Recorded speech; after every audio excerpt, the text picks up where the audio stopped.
Hey friends, it's Michele. Welcome back to Monday Musings with Michele. Today we're going to talk about imposter syndrome. You've probably heard this term. It refers to feeling like a fraud when you are doing something, maybe something you love even, but you start to doubt your ability and how people are perceiving you. And you start thinking, why in the heck am I doing this? I'm not worthy. I'm not good enough. And it can stop you in your tracks. And it's interesting because I don't really feel like I've experienced it until recently. I was talking to a friend last week and I was sharing how my show has hit the top 1.5% of podcasts globally and that I got ranked in my podcast category of how to. I ranked number 13 in the United States, just a few below James Altucher, who usually ranks number one. And I don't know, it just hit me like a wave of like, who do you think you are was the voice. Who do you think you are? Why are you producing this podcast every week? It's such a joke. 4 years for what? Why do you do this? And the voice was really harsh and I felt like a total fraud. I felt like a complete imposter. And I get it now. I get it. And I was watching it was like a networking event and they had a speaker and the woman was talking about imposter syndrome and talking about Tom Hanks and Jennifer Aniston and all these stars who have had it. And I think to myself, how can they experience that at their level of, accomplishment? And I think the truth is you can feel that doing pretty much anything. It could be volunteering for something at your kid's school. It could be asked to participate on a board. It could be taking on a new role in a job. It could be transitioning in your career to something totally new. It could be like me, launching a podcast after being a stay-at-home mom for 10 years. I think that the imposter syndrome can like pop up anytime.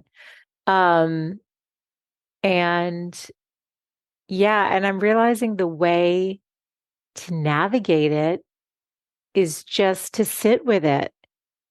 What are the feelings that underlie that? Is it shame? Is it self-doubt?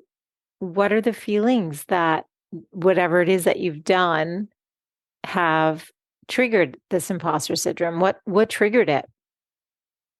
And so as I sat with the feelings, and that's really hard to do sometimes because you have to sit with the discomfort first and everything could soften, you get to the heart of like, why? And for me, yes, there was some shame. There was like this like shame of like, it felt really old, like old stuff, not feeling good enough or feeling like I have to prove myself, of feeling different from because of my ethnicity and all the messaging I got around that and feeling like I've always had to work really hard to prove my worth. Couldn't just feel worthy because I'm a human. I'm a soul having a human experience. Like that's not good enough. And there needs to be levels of acknowledgement or accolades or something. And then the funny part is it was getting that recognition through the rankings that triggered it for me and sent me into that self-doubt. So I think as you embark on things that matter to you, or you take a risk, or you try something new, or you step out of your comfort zone, I think it's really natural to experience imposter syndrome.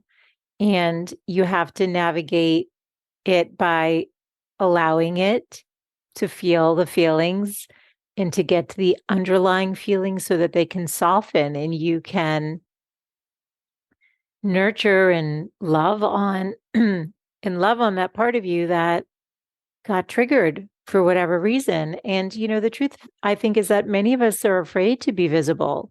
We feel like we want to be seen. And I think we all do want to be acknowledged and seen, but seen more broadly, I think can bring up a lot of vulnerability. And that probably was a part of it for me.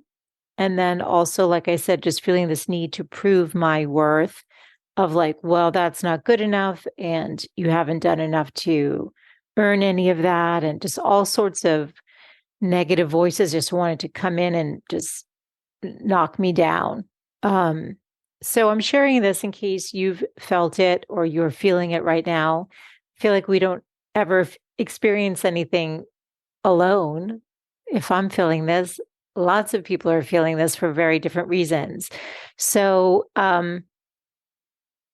the way to navigate, at least the way that I did it, I think there's a few different ways. One is to sit with the feelings of discomfort, acknowledge the imposter syndrome and what's behind that. Maybe some shame. Okay, what's underneath that? Maybe it's some fear, fear of being visible, fear of failure, fear of success. Sitting with that until it can soften and calling it out and naming what it is that you're feeling.